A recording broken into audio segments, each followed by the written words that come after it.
Good evening, ladies and gentlemen. Another session of Dr. R.L. Sanghvi Endowment Lecture.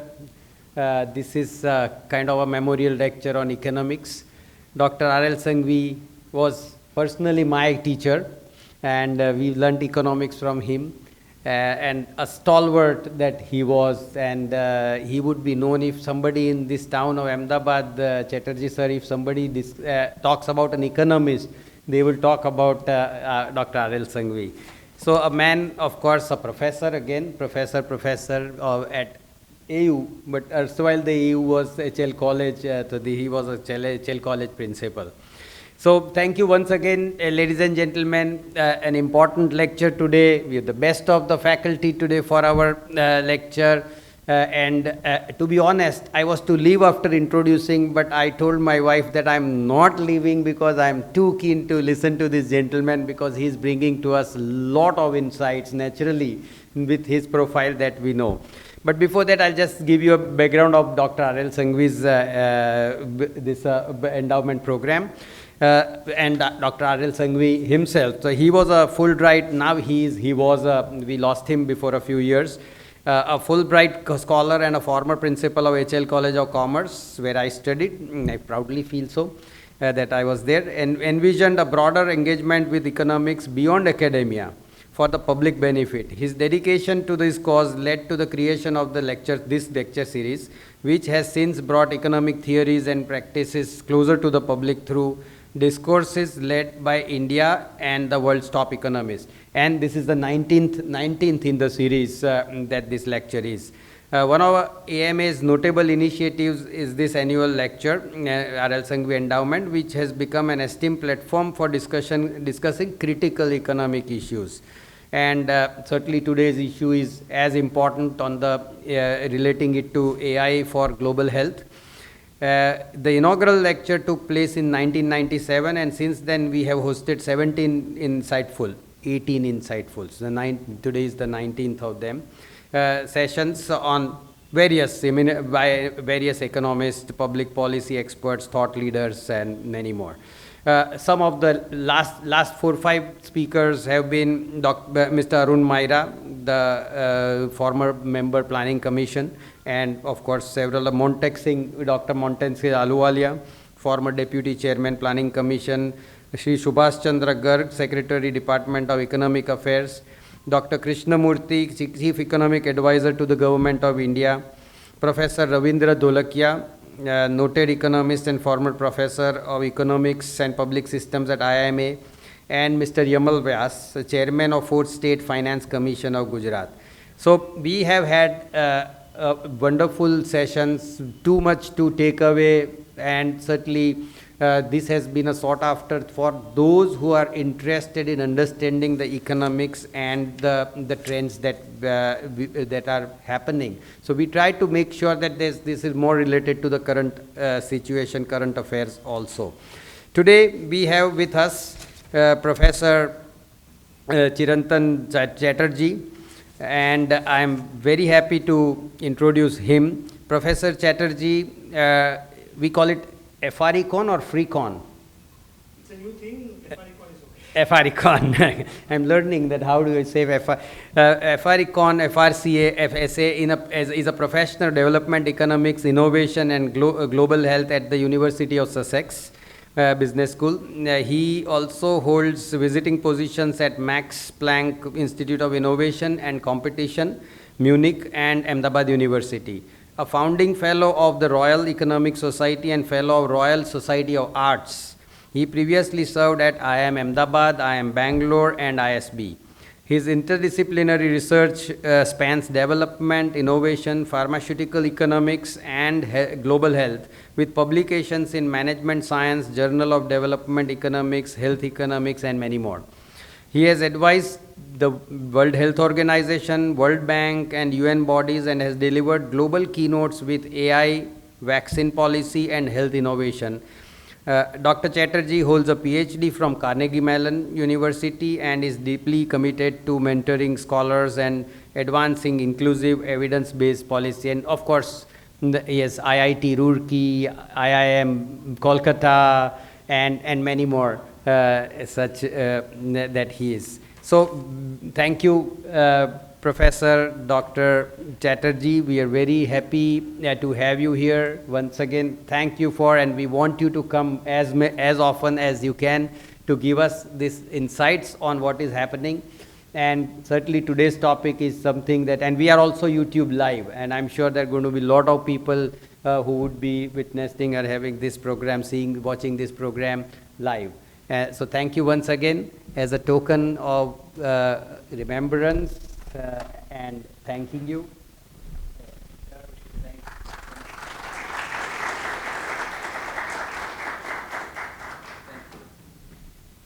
So over to you. Would you like to take it from there or here? How? Thank you very much for the kind introduction, and also to Ahmedabad Management Association for the invitation to the 19th Sanghvi Endowment Lecture. It's actually really an honor, because just like societies are under lots of disruptive effects from artificial intelligence, as we'll discuss today, even economics for that matter is under some disruptive influence, because we don't know how AI will change the job market, what kind of policies we'll need. And in that world, when you have a former respected economist endowing a lecture and you're giving me the task of talking about what I want to talk today, it's really a pleasure. Thank you so very much, AMA, and also to explicitly Unmesh Bhai, Savan Bhai, and Mr. Mohal, and the board members whom I met today. Thank you for your time. Really appreciate it. So the plan today is to talk about what was highlighted as going to be the title for the talk, but I asked ChatGPT, full disclosure, to give me a title, okay? So, and the title came as Code, Care, and the Curve, okay? And so I said, okay, maybe this can be a book that can be written. So let me structure my slides as like 11 slides, each of which is basically a book chapter, okay? And we'll try to keep things intimate and personal, and my story in Ahmedabad, not just the recent past, but many years back when I was a 20-year-old and visited the city for the first time. We'll start there, and we'll end in the discussions around how to think about health policy for the developing world with lessons from India as the concluding chapter. And if there's a publisher in the room, we can chat about a contract as well. All right. All right. 25 years of Ahmedabad, I think, is the story in a nutshell for me. 2001 earthquake, that was the summer when I first visited Ahmedabad, was interviewing for the PGP interviews at IMA. And it's just after the earthquake. That's the time when things changed in terms of the cities and the state's resilience. And then, of course, several other things have happened in Gujarat and Ahmedabad since then, no less the COVID pandemic, during which I was actually in campus just across the road in Vastrapur. And that's where I met Deepak Bhai, who was there at IMA at that time, and we started working in the middle of the pandemic on a lot of initiatives around virtual education focused on healthcare. So there's a 25-year, in some sense, association with Ahmedabad. I fondly affiliated with it. Of course, there was ICICI Bank chair and the Center for Healthcare chairpersonship at campus in Vastrapur IMA campus, but also now I am a visiting professor at Ahmedabad University. But we stand at a very interesting junction, broadly speaking, in society, where we are also need to thinking about what will happen to India in like 100 years post-independence. AMA was formed, I think, in 9 years after 1947, something like that. Yeah, I was reading up Mr. Sarabhai's journey. He came back from Cambridge in 1947 and started AMA even before, or just around the time when IMA was getting started. So there's a very, very important role that AMA can also play in this story, AMA 2.0 that you guys are discussing, in the journey of India in 2047. And I would like to position this lecture and this chapter 1 in that vein, saying that consider this lecture as my humble submission for what AMA can do for Ahmedabad, Gujarat, and Indian healthcare in a world of AI turbulence. Okay. Having said that, we also have seen, and we repeatedly see before, during, and after the pandemic, our philosophical mindset towards healthcare. All right. Our philosophical mindset towards healthcare probably has changed today, 5 years after the pandemic, where we are more cautious about health by wish or by accident. There are conversations around whether the vaccine really has side effects. Why are so many young having cardiac attacks? But there are also the structural conversations that remains in the health ecosystem, not just in India or Gujarat, but around the developing South, thinking about how can we solve all the frictions in healthcare, especially in a less privileged setting, in an inclusive fashion. And can AI be the panacea it has been looking for in solving these frictions, okay?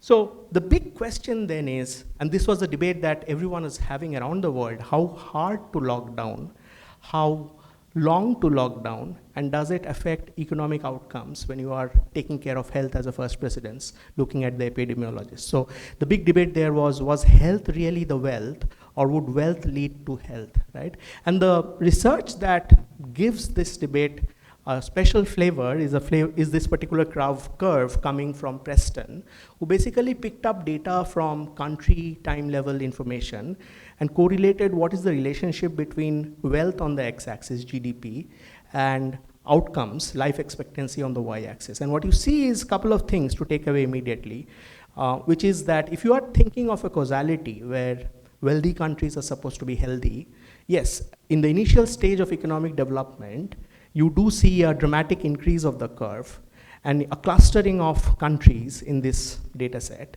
But as you go along, you also see diminishing returns from being wealthy. So it seems like what is happening in the UK, for example, where I'm coming from today, we are not able to benefit the increasing returns from wealth in the context of health. So we go back to this debate that maybe the causality should go the other way, which is let's plot health on the x-axis and wealth on the y-axis and see what's happening. Because if you are not healthy enough, you are not productive enough as a household or to participate in the economy. And if that's the situation, then the economy suffers. And we are already having conversations around mental health. We are having conversations around people not coming back to work enough, et cetera, and the health expenditure as a share of GDP is not ramping up enough in country contexts like India, et cetera. So I want to start my chapter 2 of the book. Again, this is a shout out to potential publishers on this debate around health and wealth, okay? Because that's where artificial intelligence comes in. If artificial intelligence can change the flavor of this debate from being wealth to health rather than from health to wealth, then there's a problem. Because in that world, we might end up creating interventions through AI for health only for those who can access certain types of interventions. If we change it to a solution story which is societally oriented through artificial intelligence, and I'll give examples, I'll take your questions on it, I think we can then create a more sustainably productive economy, and that's where economic development, et cetera, comes in. So that's my first submission in second submission in chapter 2, all right? Now, I will then directly jump into artificial intelligence. Artificial intelligence, if you look around the world, there are two types of people coming up with artificial intelligence and their thoughts around artificial intelligence, broadly, not just healthcare. There are people who are super anxious. Am I going to lose my jobs? How is my task going to change in terms of how I deliver services? What is the government going to do to reskill me for continuing education?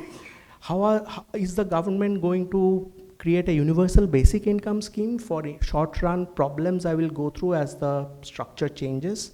The global consulting industry, a lot of my former students are working in the big 4 consulting firms. The big consulting industries are under trouble.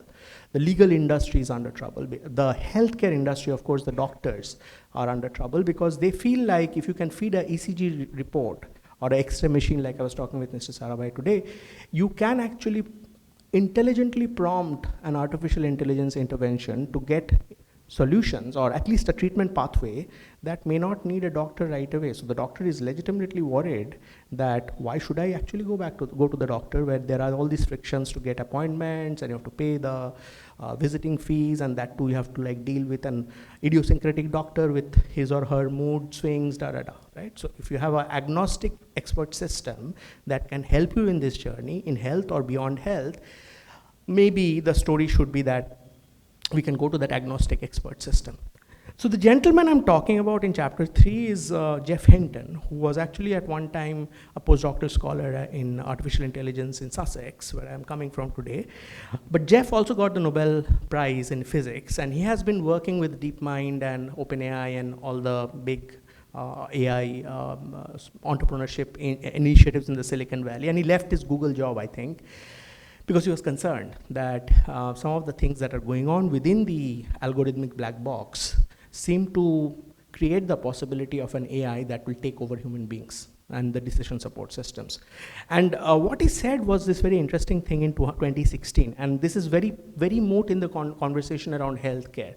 So what he said in 2016 was, or 2019, about 6-7 years back, the role of radiologists will evolve from doing perceptual things that could probably be done by a highly trained pigeon to doing far more cognitive things. Very profound statement from a guy who is basically a computer scientist, has won a physics Nobel laureate recently, but was already predicting 8 to 9 years back that certain subfields in clinical medicine are going to be so changed in the way they operate historically. Now, the fun part of this statement is that you still see radiologists having lost their jobs 8 or 9 years down the line after the statement. They're still around. Yes, they are anxious. Yes, their tasks are being complemented by AI interventions. Yes, there are some pigeons around them that work with them to give some solutions to patients, but radiology is still around. The lesson, therefore, is that it's not as 0-1 in the way Jeff Hinton was predicting. So there has to be a calibration, and the calibration will have to come from health policy in the way the tasks will change in certain clinical subfields. And then after that, what will happen to the older experts, the human experts, how they complement the new tasks for which comes from the AI expert system is the direction of travel that is going to happen with AI and healthcare in general. And certain fields are more exposed in some sense in the clinical and health context. Some fields are less so. Some of us here are stalwarts from the pharmaceutical world, so there's a lot of conversations around drug repurposing getting accelerated with artificial intelligence.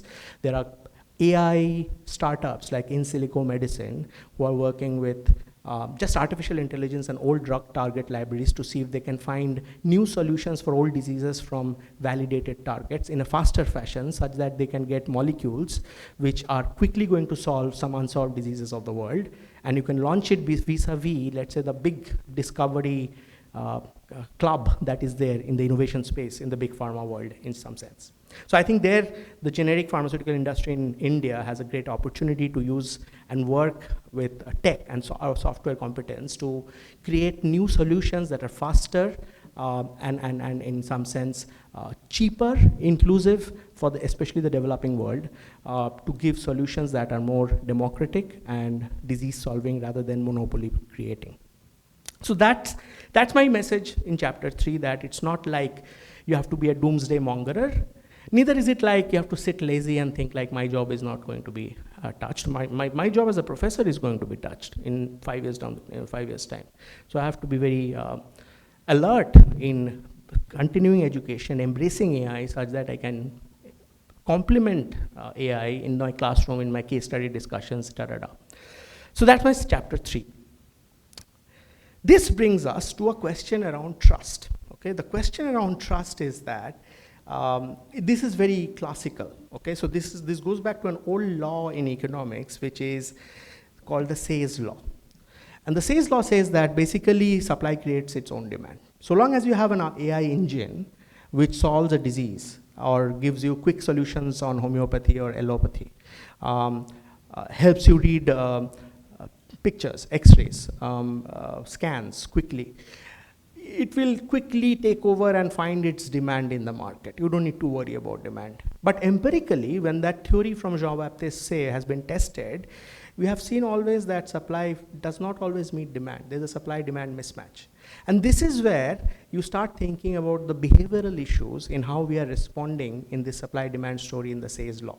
So I have a paper which picks up this supply-side story that amazing advancements are happening, as we can see in pharmaceutical patenting, especially post-COVID-19, on how artificial intelligence is diffusing in discovery, innovation work in pharma. It's not med devices, it's not healthcare broadly, but just pharma patents. But I also have a paper on the demand side where people are not able to trust algorithms enough. Okay, so the paper that I'm showing you now is a paper where one of my former students actually has a digital mental health startup, and we worked with him to nudge potential patients who need help on the psychiatric side with algorithms and with human beings, and we found that they could not trust algorithms enough, okay? So the broad message here is of trust that I was trying to pick up from Jeff Hinton's point, which is that you may think that you can pour millions of dollars and create the next big AI startup, but so long as this trust issue is not resolved, Say's law is not going to receive fruition empirically in the ecosystem, which is where an important role comes from potentially policymakers, science, and also academics like us who will continuously create evidence to show what are the margins at where you can trust, where are the margins you have to be more cautious trying to solve Say's law in the ecosystem. Okay? So this brings us to the big question of market failure in the conversation around artificial intelligence and healthcare. And this is where I'm going to try to argue in my chapter 4 that there is a need for solvers of the trust failure that is potentially going to impact the market failure in the ecosystem. And the solvers would potentially be citizens and society and public sector and not-for-profit entities. Solvers will also have to be policymakers. For example, we might need a liability regime that could take care of unintended consequences for AI in general and AI in healthcare. Or let's say, just like the pharma world has a pharmacovigilance system, we need an AI vigilance system post-launch in terms of interventions. So policymakers have a very important role to create especially harmonized standards and not like a disparate, fragmented standards that are regionally different, et cetera, et cetera. And then there are of course, entrepreneurs who are constantly thinking of unmet need, where are the pain points, how do you solve it, how do you scale it, what are the business models, et cetera, et cetera. Now, I have left global geopolitics at the bottom of this slide in the conversation around market failure, but that's a very important conversation too, because when you think about the way the chips, the downstream interventions are happening, the race for data centers around the world is panning out. We are basically seeing two normals coming out. One is an American normal in the race for artificial intelligence, somewhat sided with the European normal, and the other normal that's coming out is the China DeepSeek normal. And this is going to drive where countries in between, like India, South Africa, Brazil, make a choice in the way they will pick up the upstream infrastructure, the standards, the technology, the science, the innovation, the privacy standards, the responsibility quotients to solve the market failure questions. These potentially is not in the hands of companies and entrepreneurs. This is basically a national conversation where you have to think about security, you have to think about twin transition strategies, how do you manage digital transition along with all the energy consumption that happens with AI and data centers. So there will be a national twin transition strategy, and also there will have to be a global South handshake between countries, let's say on the BRIC ecosystem. So this is something we have to keep an eye out while thinking about generating trust for AI, health, and economic development, and resolving Say's law. So therefore, we run into some micro details, and I teach this at my Sussex AI Global Digital Policy module, which I engage with policymakers. There are several things here, and I can't just cover all of them. But it's important to remember a few people here in the conversation. So the first thing that I want to remember is this gentleman, Alan Turing, who basically created the first encryption machine in the middle of the World War and helped to show that you can crack the German codes. And from there, you have this idea of a Turing test.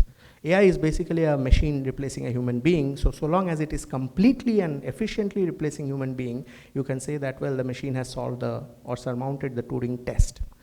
But Stanford economists like Eric Brynjolfsson are also saying that in the race to solve the Turing test, many startups are getting into the Turing trap because there's a hype engine going on. You're not completely solving Turing test. And in that world, you're making fake claims about your efficiency generating possibilities. And this results in all kinds of conversation in the healthcare world. For example, the radiologists versus artificial intelligence engine versus some combination of artificial intelligence and radiology. There are lots of studies around in the clinical world today whether they are generating the best type of prediction accuracies, and the false positives and the false negatives are minimized or not.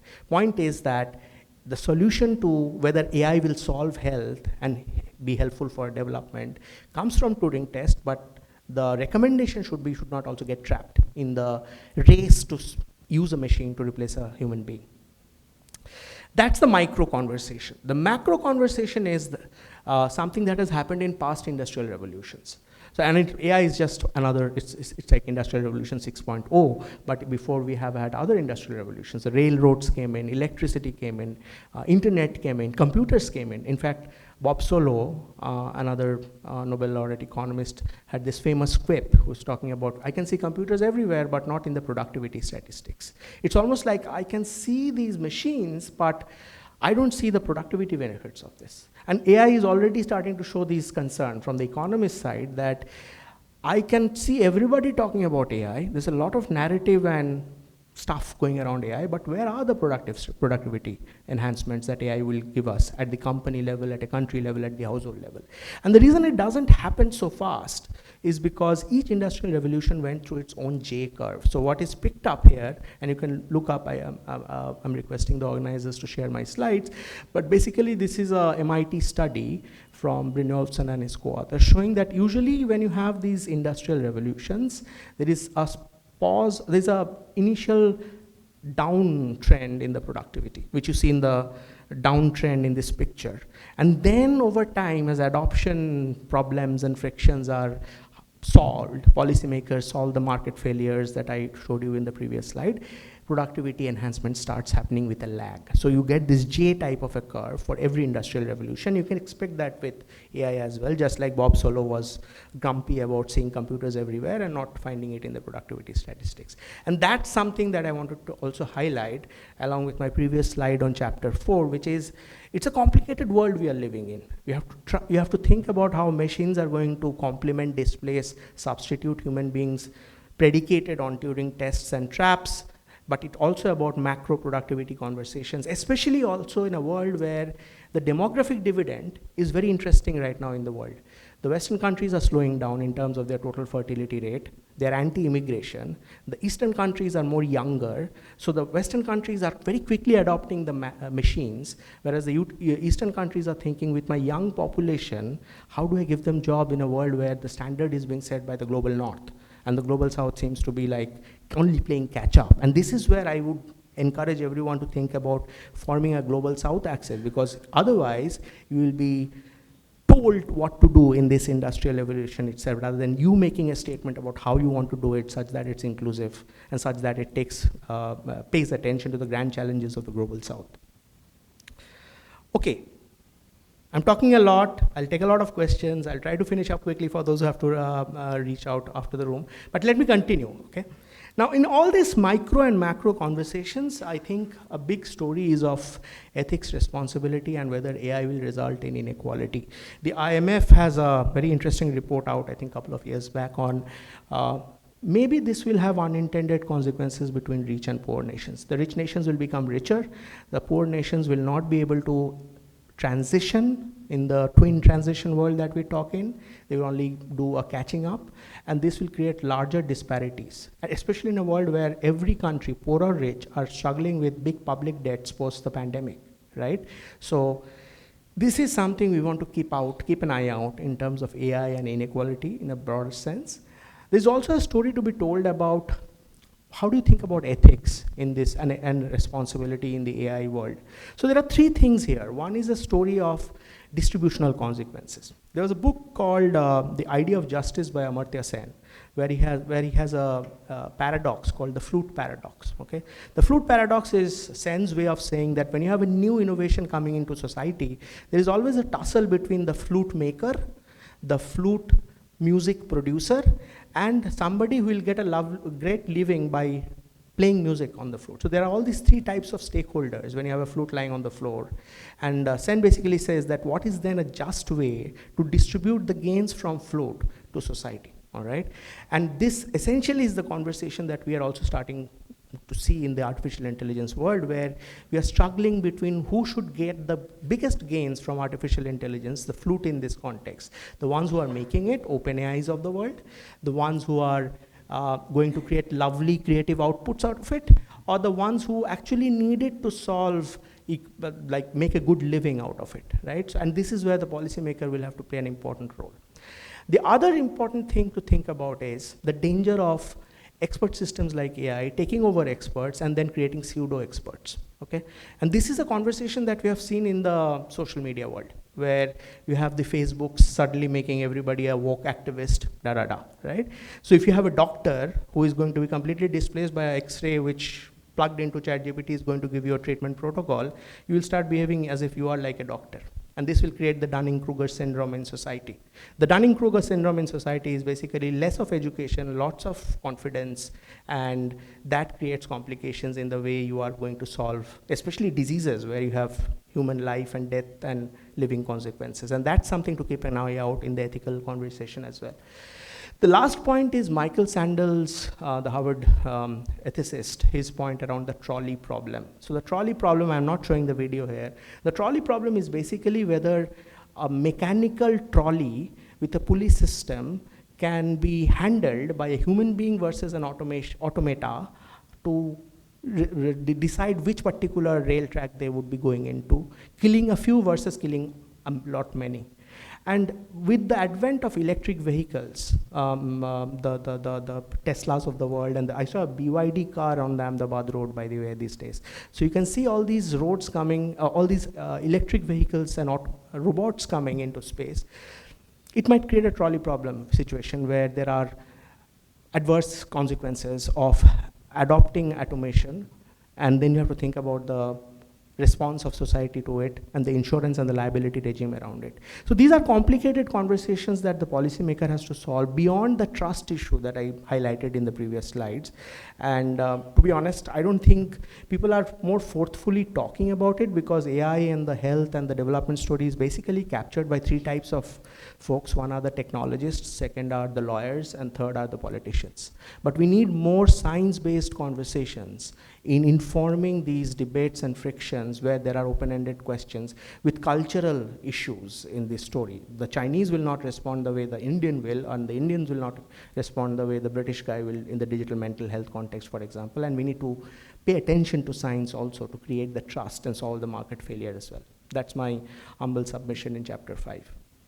Now, obviously, we are then coming into a world where we are going to constantly talk about human-computer interaction. My PhD is from Carnegie Mellon University, and many years back when I was finishing it, I was already seeing CMU is the hotbed along with MIT and Stanford for computer science interventions. And there was a department of human-computer interaction already. And I was always used to think, like, what is this story of human-computer interaction? Now I know what HCI stands for. Like, we need the doctor to interact with the machines to create better health, et cetera, et cetera.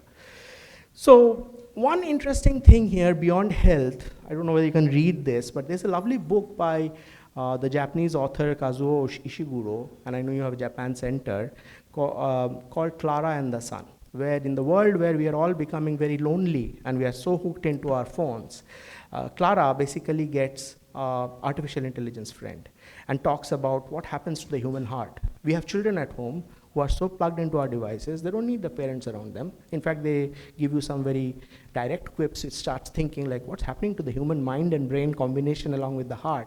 So I wanted to highlight that because especially in a context of health, there is a conversation to be had about human instinct, human intuition, empathy, the placebo feeling when you talk to a nice doctor, et cetera, et cetera. Will that be achievable through an AI intervention? I don't know. Maybe they will be able to create a more sentient AI intervention that will do it. Maybe there's already work happening in this in some secretive laboratory of Google, But that's something to keep an eye on while thinking about AI, global health, and development. I can tell you the one thing, which is that there's a very interesting tension happening here between Western manufacturers of automation intervention in health and Eastern manufacturers of automation and health. So about 6 hours away from here is a company called Merrill Life Sciences in Vapi, and they do amazing med devices. And we know that Gujarat has historical capabilities in diamonds manufacturing. Some of those capabilities transition into med devices. And Merrill is basically a competitor of a lot of Western manufacturers in certain medical devices play. Okay? Just like in AI, you have robotic surgeons coming from a company called Intuitive, which is trying to sell out its robotic surgeons around the world, including in India. But they're facing the pushback from local manufacturers. So 2 years back, I was in Peking University. They have a big medical school, and the CEO of Intuitive Asia was trying to argue that pick up my machine, it has 400 patents, so it has a strong monopoly, not the local Chinese version of the robotic surgeon. And the Peking doctors were trying to argue with the CEO that, well, you might show me all kinds of evidence that lesser length of stay, better outcomes, but my machine is doing pretty decent a job. Here are some counter evidences. So you can already see some political economy and competitive dynamics conversations here in the robotic surgery space, and I expect more of that to come in other spaces as well, okay? So human-computer interaction from a technology side, yes, but from the market side, from the economic side, I think we need to keep an eye on how we are working with machines, and what is the nature of the competitive dynamics at play. That is something to be watchful about going forward, because if you go back to the history of how industrial revolutions have happened, human beings have resisted machines. The Luddites fought against the textile machinery. We are talking about textiles and Ahmedabad's history here. And also when the railway lines came in or the internet came in, there was a lot of pushback societally. So there's a conversation to be had here about sociologically what happens to global health and development with human-computer interaction. That's chapter 6. Coming back to health, wealth, and happy India, all right? So the idea is that simple. There was an interesting Hindu campaign some time back. It's talking about, I mean, if you open up the newspapers and the TVs locally these days, it's all about all kinds of weird news, crime, all kinds of decisions people are making, they're suffering. I'm pretty sure the policymaker and the lawyers and the societal custodians are pondering, like, what's happening to the country in terms of the happiness quotient, right? And happiness is something that can come through, I think, if you stay engaged with your mind in productive capacity. Otherwise, you feel like all over the place, right? So the idea of, it goes back to my previous submission, that if you create a healthy India, you will be household-wise and economically productive, creating wealth, and that may transition into a happy India.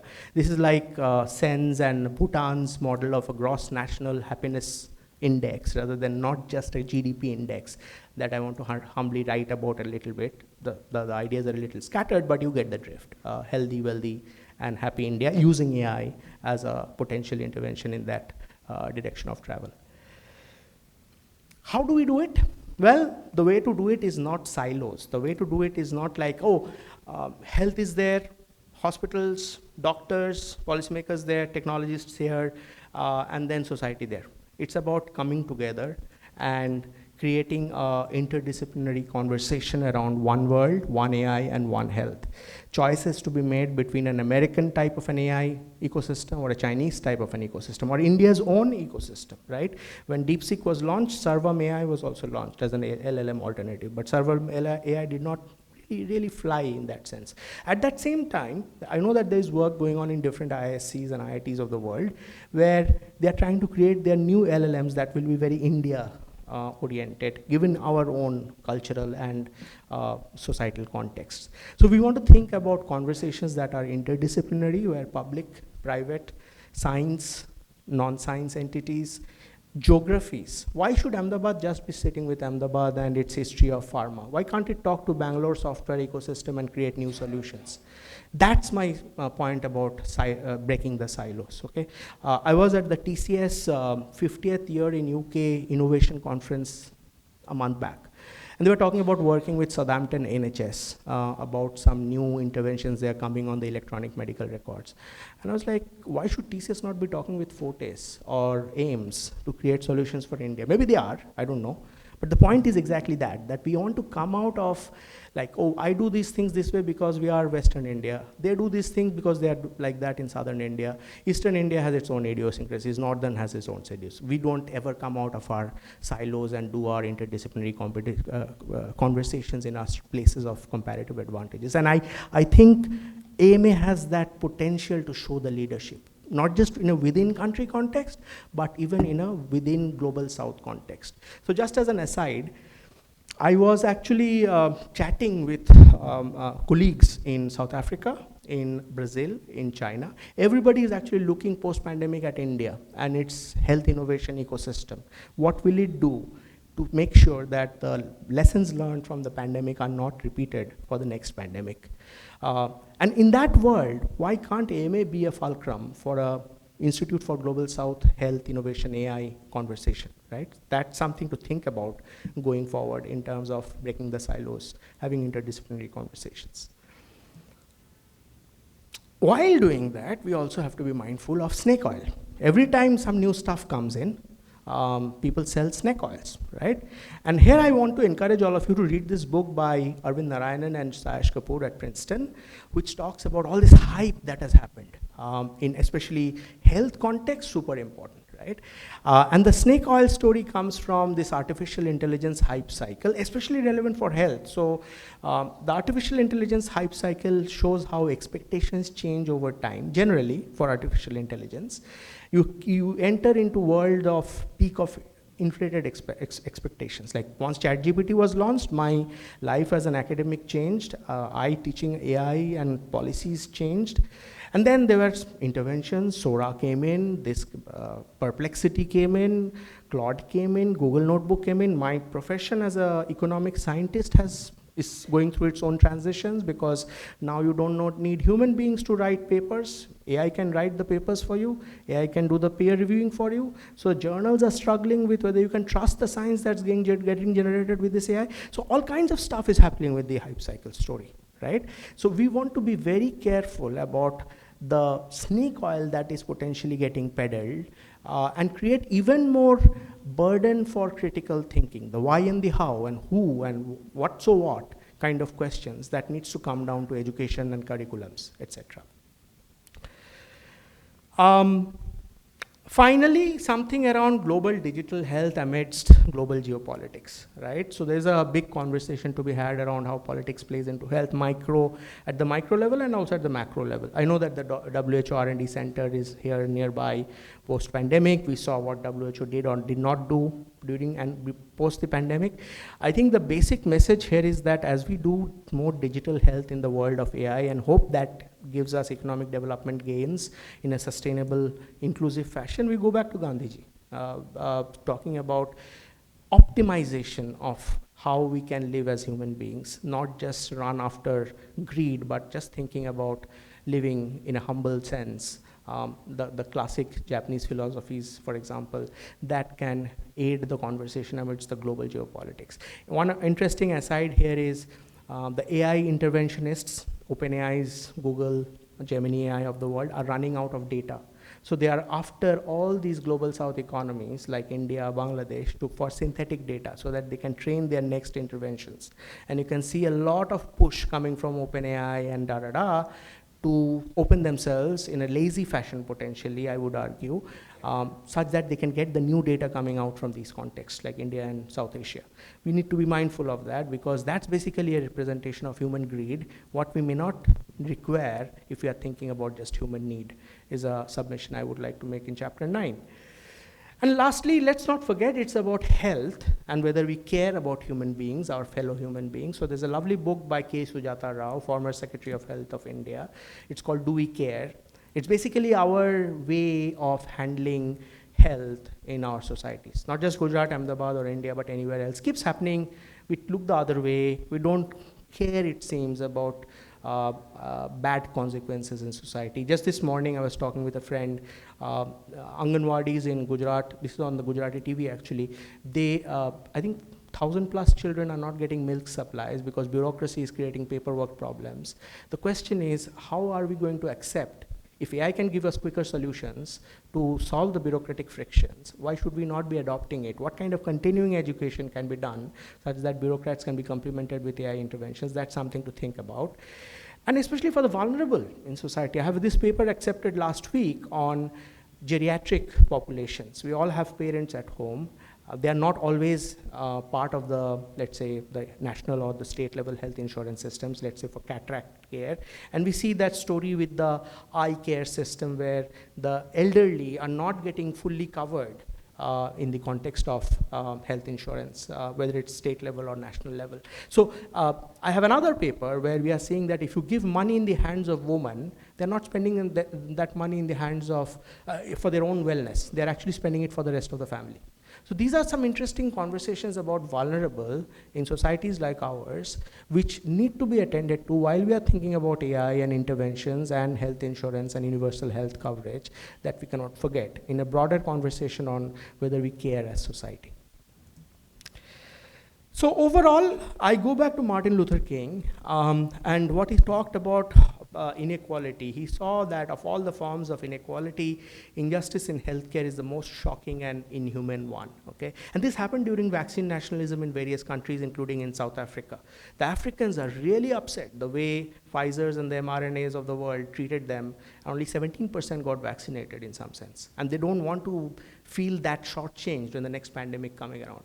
So my submission is for India to do the healthcare leadership that the BRIC ecosystem might require and form a new axis for healthcare leadership in this AI world, such that it's about sustainable development, such that it's about solving inequality and economic development, driven by science, driven by innovation, and driven by responsible ethical AI. That's that. That's a picture of tuberculosis X-ray. These days they're talking about catching tuberculosis quickly with AI. And if you can catch tuberculosis early, you can solve it in some sense. You don't need to like run for a vaccine. The vaccine might have a patent with a Western manufacturer. Then you have to think about how to price the tuberculosis product. Anyway, so that's my submission in terms of the chapters for this study. And I'm now, this lecture. And I'm now very happy to take some questions from you on my disparate set of thoughts around AI, health, and Indian economic development. Yes, sir. Like Niti Aayog, where we should identify as to what areas we should focus on for implementing AI solutions.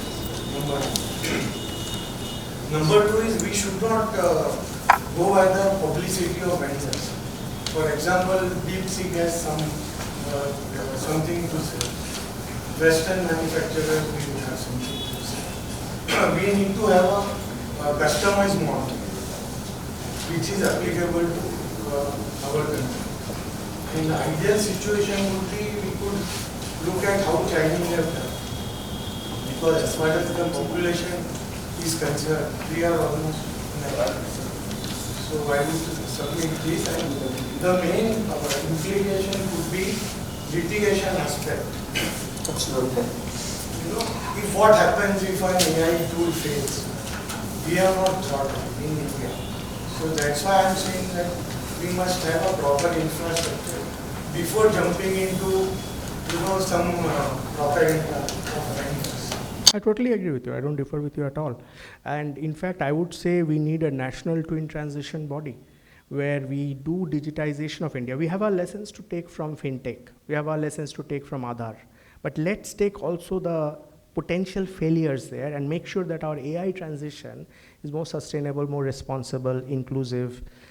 And at the same time, there are climate conversations to be attended to, because the computational needs that will come as you transition as a digital society is also humongous. So this is a conversation that I think has to happen at Delhi, and then mitigated into our conversation around the different states. Now the complication here is that right to health is a state subject. We know the problems of trying to do PMJ in certain states which have still not adopted PMJ, whereas the rest of the country has adopted it. So how do we blend in this legality point that you mentioned on the national twin transition strategy? I don't know, but that's the way forward. Otherwise, we will have to basically feed what is given on the plate. OpenAI will give us some solutions, we'll just, as latecomers, latch on to that party. Or DeepSeek has given us some solution, as latecomers, will latch on to that party. We don't want to repeat that story. We want to be the first movers like we are with Aadhaar and RuPay and UPI, such that we can then export out these lessons to the other parts of the developing world. And I can bring you as an international academic, the Chinese are looking at us to set these standards, the Brazilians are looking at us, South Africans are looking at us, other populous economies are looking at us, like Indonesia, etc. So this is the right time to start work on this. And I think Ahmedabad has an amazing history of life sciences and healthcare and R&D driven, Dr. Sarabhai's orientation post-independence. So why not start it from here is my hope and aspiration. So, all right, let's take, can I take him and then go to you? If that's okay? Okay, you go ahead and then he will take the mic.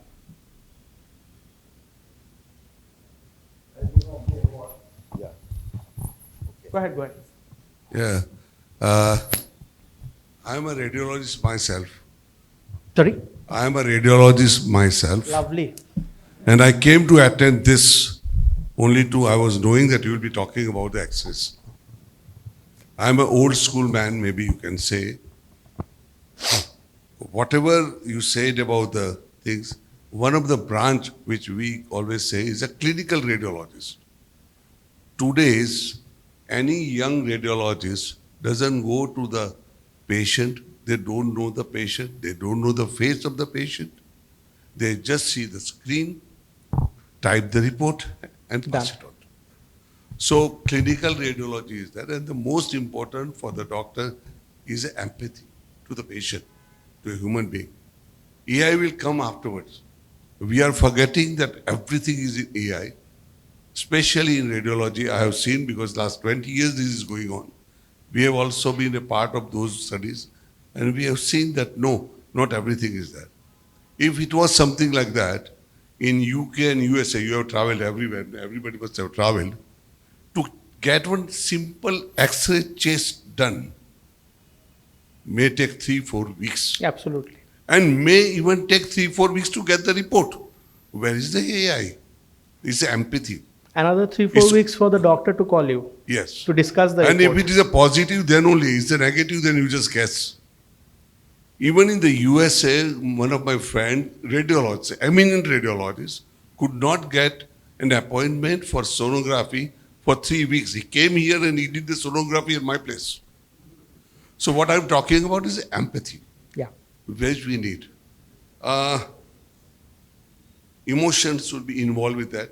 And by the way, radiologists are now not seeing only the images. We do interventional. We unclot the artery. Today morning I have done. We put the block in the artery to reduce the size of the mass. So we have evolved. The whole radiology has evolved. The medicine has evolved. So what I'm trying to say is that AI is not everything.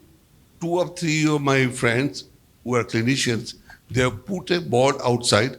If there is any Google question, you will be charged 500 rupees more.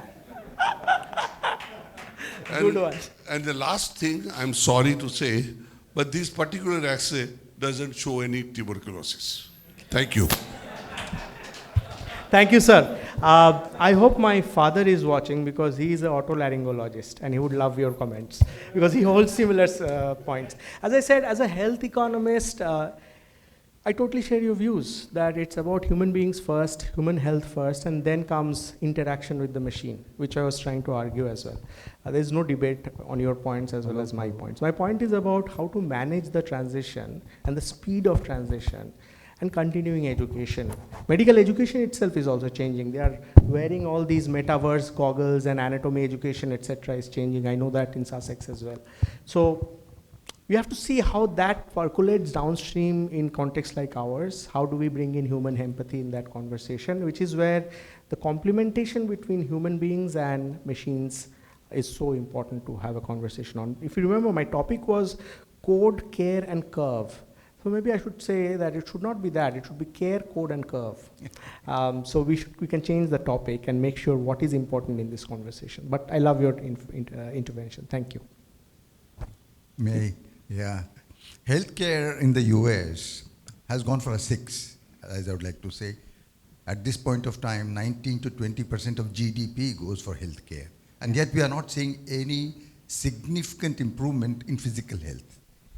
You see, the health, the field of health is not only physical, it is maybe covering a whole lot of other facets. And that's why National Health Policy of India 2017 talks of 5 aspects of health.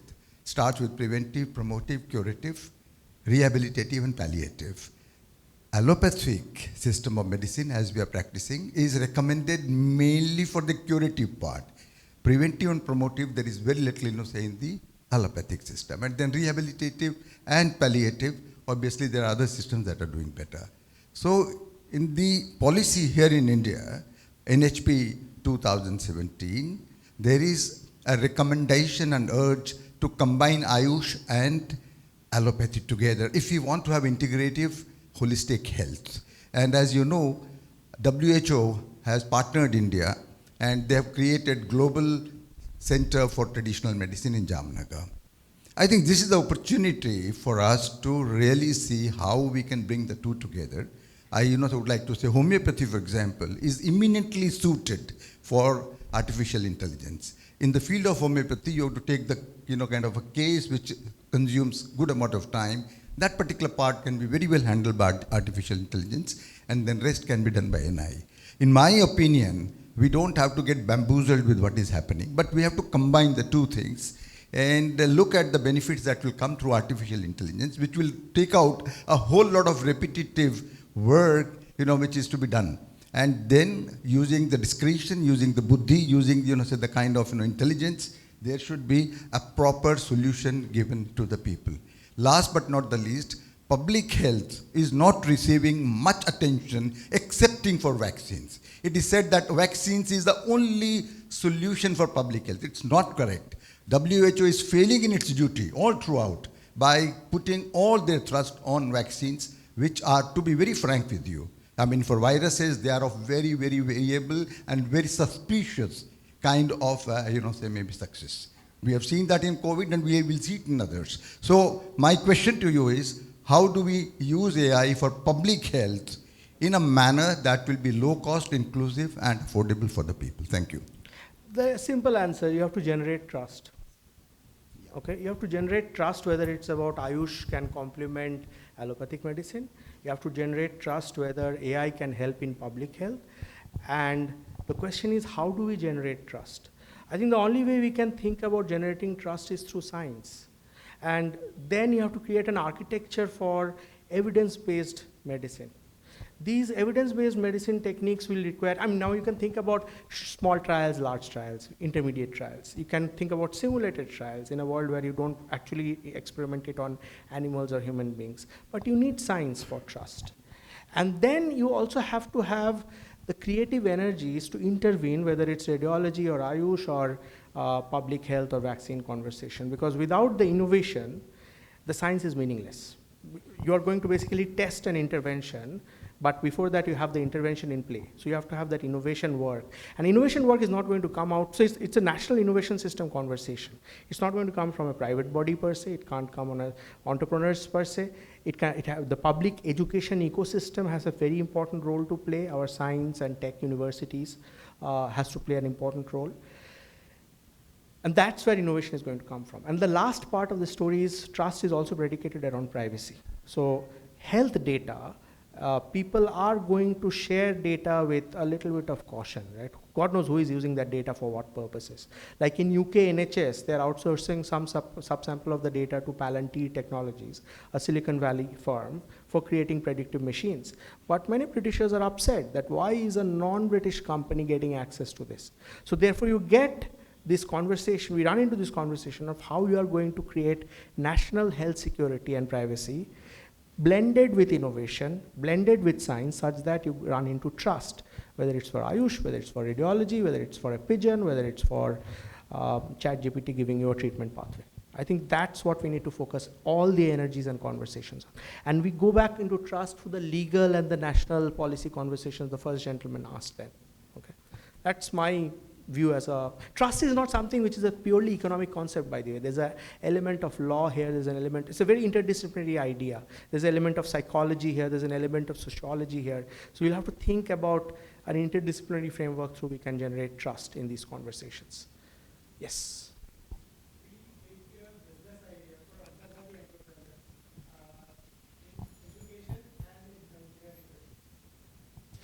Sorry, you want a business idea for an Andhravadi entrepreneur?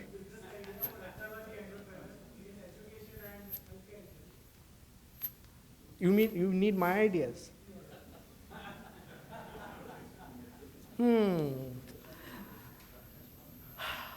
Let's take that offline.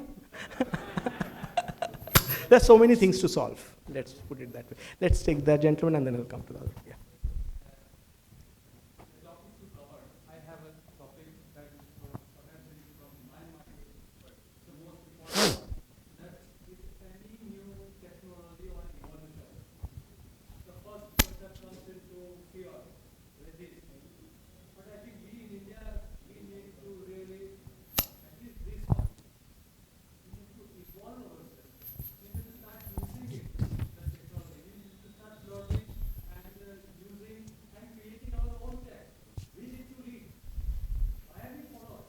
That's my frustration too, which is why I love, like, very excitedly took up this job of this lecture and this topic, so that people listen to us and say that why are we taking it with fear? Let's embrace it. Let's think about how science can give us the trust. And as Indians, we have a long history in our civilization to embrace new things, not just the local, recent, frugal stories that we see in entrepreneurship or business model. So I would say that India has to play the lead in embracing, like you are just arguing for. Okay.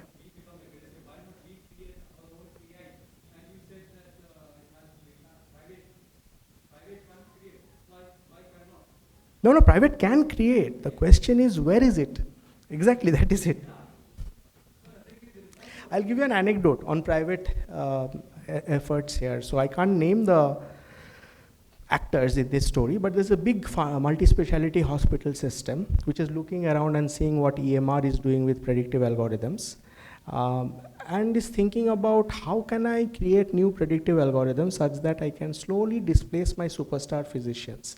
As you know, these private health systems has a big salary cost from superstar physicians. So the less they can lessen the dependence on such superstar clinicians, better are their profit margins in some sense. Now, the approach that they're taking is reaching out to some IIT professor who is a friend of mine, saying, hey, can you create a quick like LLM that will take some sample of my medical records and give me some solutions in that space? And I was telling my friend that you should properly do this if you want to do this, but make sure that it's scientifically validated, because there's a responsibility aspect to this conversation. Or ask them, why aren't they doing it with a TCS or a Microsoft of the world? Why are they doing it in a very cheap kind of a way? Quick solution, jugaad solution, right? That's the philosophical orientation around the trust point that I was making earlier, that if you don't really trust it, you are basically trying to tinkering it and some quick light touch solutions on medical records and AI. And tomorrow that will potentially create unintended consequences, legal complications, insurance issues. So we have to, I totally give you that we have to change societal orientation towards more trust that is science, innovation, and privacy driven, and that are more sustainable and long run in these conversations. Does that make sense?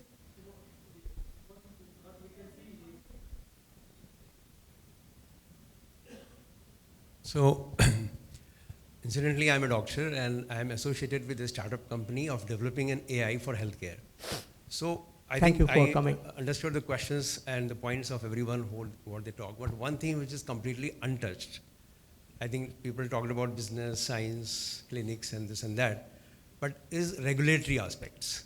Regulatory means because the main challenge what we are facing is that as Sir has said that we should combine all these allopathy, modern medicine, and homeopathy and everything together. But one thing which is I think Indian regulatory and US and Europe, all they are talking about is that it has to be supervised by the human being. So today, if I treat a patient, as you said, if a diabetes patient, for example, and if I give everything to AI, but who is liable for the side effects or any damage happens to the patient? Obviously not AI. It is a doctor who is looking at that. So I think the regulatory is still making mandatory. Baby steps. Yeah, it is making mandatory that doctor has to be there, though you are using AI. So doctor, at least for time being, is not going to be obsolete. They are going to be there. At least they will be sitting in front of AI just to make signature or whatever it is like that. The second thing, sir, just pointed because we are making a draft and we are responding to the regulatory queries, which they are raising it.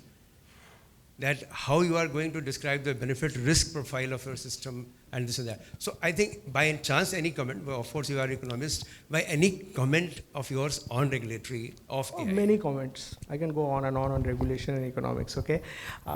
That's why we have the circle around policymakers. That's why I had a lovely chat with Mr. Sarabhai before coming in about insurance systems and fragmented regulation. The point about regulation is that there are 4 or 5 things at least to think about. One is how to approve digital therapeutics. US FDA has already made advances here. EMA is catching up quickly. China has its own story. Japan has its own story. India, God knows how our FDA is where. But you can already see in that point that there are non-harmonized direction of travel. Are we going to allow the US FDA to dictate to us how we are going to think about AI med devices? Or are we going to create our own standards for trials and evidence and post-launch pharmacovigilance like systems? That's something to think about. So that's on launch. The second regulatory aspect is the insurance part of the story. How do you think about adopting to new interventions that are AI driven and bring it in the PMJ or the local state in health insurance scheme? A third part is around pricing regulation. So as products and services come out which are AI driven, you probably have to think about whether it's excluding people or it's including people as part of the health insurance system. And the last part is competition. So depending on who is, like as an entrepreneur, you would want to file patents and pubs and create a monopoly, but that could be problematic for society. Competition Commission of India can come in and say that you are not going to be allowed to play in that certain fashion. So you will always face these regulatory pressures in the antitrust space, whether you're a local entrepreneur or a multinational company. So there are these various aspects that need to be sorted through, along with intellectual property also, because you are using certainly to train your algorithms on data that's coming out from wherever. So you already know that OpenAI is fighting with New York Times because it took up all this information. I just saw that Perplexity invited A.R. Rahman to its offices. So it's trying to do some sort of handshake with the creative artists there to create stories there, which will have interesting conversations on IP, intellectual property regulation. So it's a complex mesh. As I said, I can go on and on regulation and in this conversation. For the moment, all I can say is that market failure has to be solved to make sure we can trust AI regulation. And there we need a story where conversations around regulation are harmonized and evidence-driven. Hello, sir. Sir, Hello.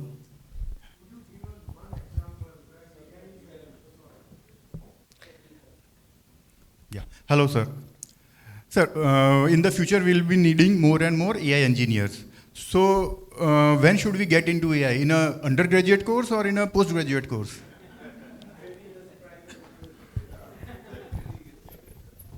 My taste is not to get into it too quick, too soon, because you still need the basics right, critical thinking abilities right, physics, maths, economics, biology, understanding of our civics and societal responsibility, and then get into AI. But the direction of travel in many universities around the world is bringing AI to primary education, secondary education, higher education very quickly. Especially, let's say, some of the Middle Eastern economies are now letting OpenAI run amok on primary, secondary, and tertiary education. So you may not be able to see what my taste is, and you'll have to perhaps adapt into a new equilibrium for curriculums where AI is everywhere. And there would be some short-run implications of that for societal ability to critically think, ask the right questions, etc.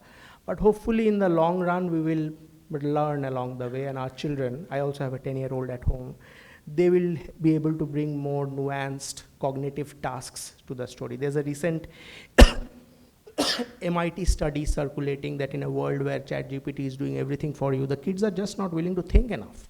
Why should they solve the problematic simultaneous equations like Mr. Sarabhai and me were talking when ChatGPT solves it for you, right? So in that world, then there will be potentially some new equilibrium we'll run into in our mathematical critical thinking abilities. Perhaps it will be banned.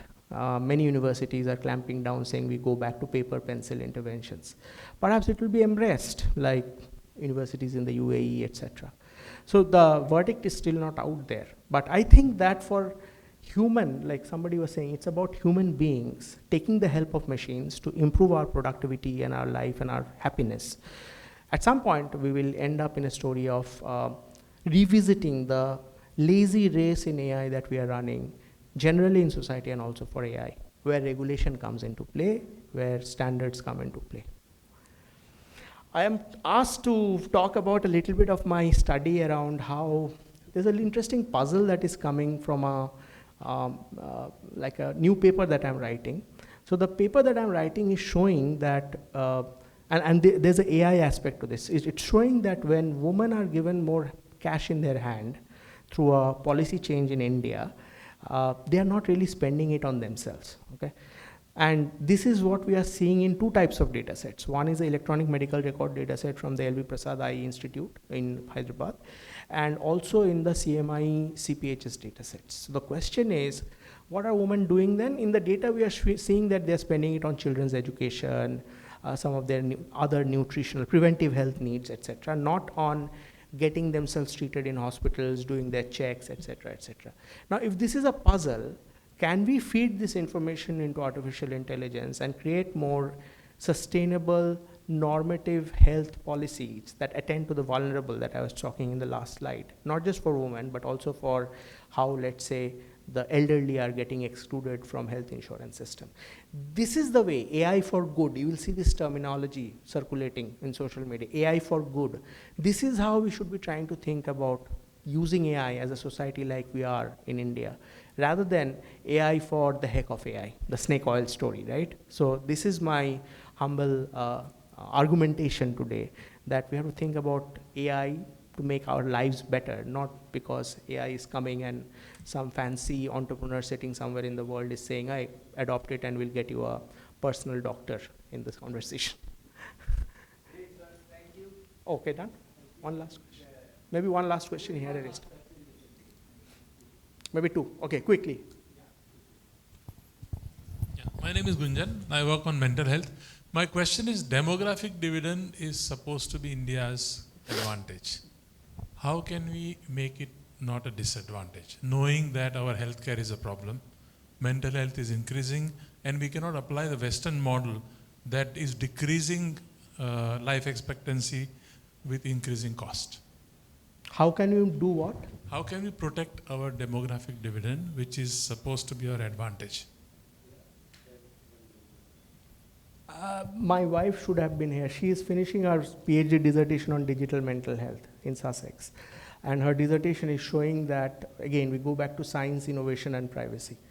She had interviewed about 20 entrepreneurs in India and China, and the conversation there has already been that, yes, there is a business model conversation, but we also have to destigmatize mental health. We have to think about adopting this intervention in the health insurance system, and also about the privacy of data that people are sharing when they're working with digital mental health platforms. And these conversations are different from China and India. China is far more top-down and technology driven. India is far more societally driven, and the frictions locally and the stigma and the culture issues. Men are not reporting mental health issues as much as women are, etc., etc. So Sangat and others, there are other specialists here who should chime in how to do it properly. But when you see like AI chatbots playing your therapist, you start getting alarmed in that conversation, because God knows what kind of advice they are giving to you. I have like close relatives who are going through episodes in this context, and I worry about them in terms of they are not visiting the therapist properly, and then there is ChatGPT on their phones. God knows what they're doing with themselves with this world. So we go back to the point on trust also here in the digital health context. Sir, you, and we can wrap up. Whether it's India or the developing world, the burden of disease is primarily at primary healthcare centers. And if that is not managed, subsequently we'll land up in a kind of be greater problems, and what India has faced so far and many developing countries. Has there been any success story of AI in primary healthcare scenario? Yes, the short answer is yes. I should have mentioned it earlier. The two I know of is a company I'm working with called ThinkMD, which is basically coming out from University of Vermont, and it is an app that has trained itself on 260 disease condition use cases that can complement healthcare workers in the primary health context, and has been shown to be very much complementing the presence of ASHA workers, let's say in India, for betterment of health outcomes. There are RCTs experiments out there in Ghana, Nigeria, Bangladesh, that the ThinkMD app is doing excellently well. And I think there are Indian versions of this also that ASHA workers are using. There's a group in the Sundarban area in West Bengal who are using not as fancy as ThinkMD, but some own homegrown solution to complement health workers in Sundarbans area, because reaching places in villages is a problem. That is very reminiscent of a ThinkMD kind of a solution. The other place to think about is a paper I wrote with Aparna Hegre when I was in IMA, actually in the middle of the pandemic. It's on maternal health by a startup called Arman in Mumbai. It was a text messaging app which helps women, especially in less privileged settings, go through a proper nutritional and caring strategy through the 9 months of pregnancy.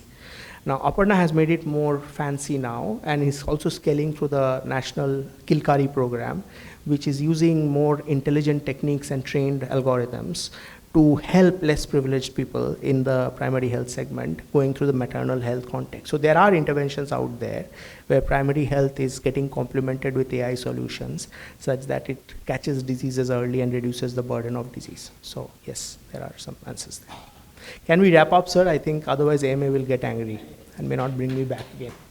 Thank you so much, sir. Thank you. I just have a formal, fabulous, absolutely. The presentation was so articulated so well that there's a lot of engagement that he had. Certainly the concerns we rightly mentioned, that especially in the medical space, and then you did mention the injustice in healthcare, but apart from that, what you said, AI for good, and that is probably coming out of a fear. People are afraid that this AI actually is going to be for good, or not that majority of the AI. We know there are so many applications, but thank you for giving. One good advice that you've given us is getting that AMA 2.0 also, and how AMA can play an important role in whatever we have discussed, and in whatever way that we can be doing. And of course, the professor mentioned healthy, wealthy, happy India. But there was also, our what we used to say, healthy, wealthy, and wise. So hopefully there would also be added wise India. And then what we do.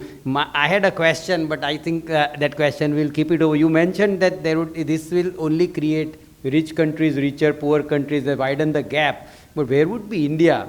India is not rich, but then huge consumption. So it's going to be a big part of the story of AI, though it is not the originality in having the AI of its own, but probably that would be one area where India would be neither here nor there, or here and there would be. Yes, please. On the demand side, we have all these unique challenges: maternal health, tuberculosis, cancer, where we can really solve some of these primary and secondary health and tertiary health problems. So we should be. I'm positive, let's put it that way, both on the supply and demand side for India, not just for itself, but for the world in some sense. Yeah, supply and demand side both. So supply as much we can say. So scientists are working on it, or the brains are working on it. But one important thing you mentioned is the human heart. There's a diminishing kind of human, that heart by itself, in terms of the heart, not as a organ, but it's going to be, this AI is going to play a role where the actual emotions, the gentleman also said, the empathy, that the purpose of doctor is not just to write a report. The purpose of the doctor is to make that patient feel that he is going to recover, and that's going to be a concern, and that heart at every level. So thank you, sir. So happy that we have had you. We would like to look to have you again and again at AMA. We'll certainly reach out to you for anything that we have from this AMA 2.0 that we need any advice from you. But certainly please treat this as home. Whenever you are, we would organize a session for you. Thank you once again, ladies and gentlemen. Thank you. We look forward to having the 20th Dr. R.L. Sanghvi Memorial Lecture next year. Thank you.